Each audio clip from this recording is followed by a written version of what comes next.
Hey everybody, welcome back. This is my latest project. I repainted the Dagobah Playset. It was always really plain to me, so as you can tell I put quite a few details, but I'll take you on a tour. Now, to me, the Dagobah playset is actually kind of built up of three main areas, not including the inside and the top, but I will cover those. But as you can tell, Dagobah is really, it's got a lot of details that you can bring out on it, whether it be like all the growing plants or just using a dark wash to bring out all the details and the definition in the tree.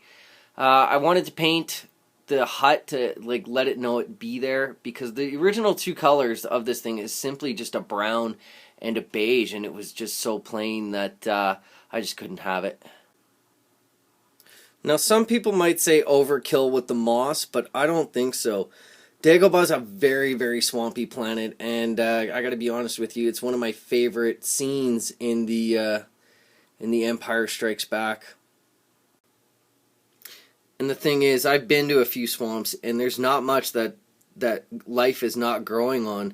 Not to sound melodramatic or anything like that, but moss and like animals, water, like everything's living in those things. So I really wanted that to be reflected in this piece here. Everybody who's bought one of these knows that you have to replace the foam in them. And I didn't want to go with brown. This time I really wanted to go with like a green because, well, I guess let's be honest. I had an extra piece of it and the color scheme worked with it. But, you know, you have to put the cut in it and it's fitting fine. So that was awesome.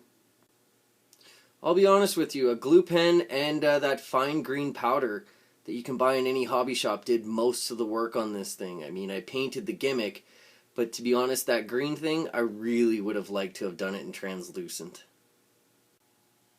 Now this part here was I'd say the toughest part because there is so much detail. I cannot stress that enough. There's so much detail in this thing that the sculptor, like, he did a magnificent job, just beautiful. But I really wanted to show, and I apologize for the shakiness.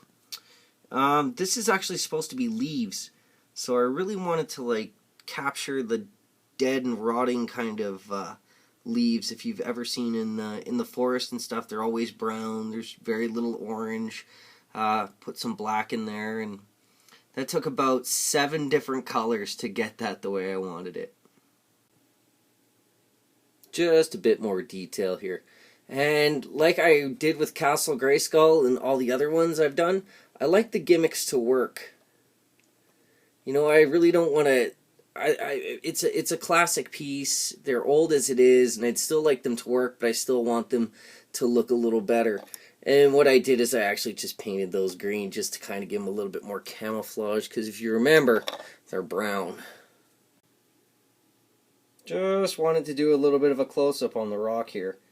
More glue and moss, but the speckle is actually paint.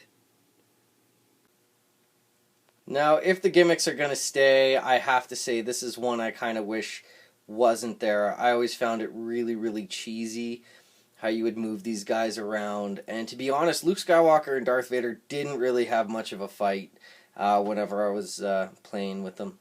But more details. And the end of them looked like rocks, so, you know, I figured let's go with it if it's going to be fully functional. Now the cave, just the beginning, or the entrance here, all I did was simply put some old man's beard and hot glue it to the top. Nothing too fancy, but what I did do is I actually separated Yoda's hut and the cave. And I did that for one reason, because I didn't want the light to be shining through from Yoda's hut side into the cave side. So what I actually have done is I split the two.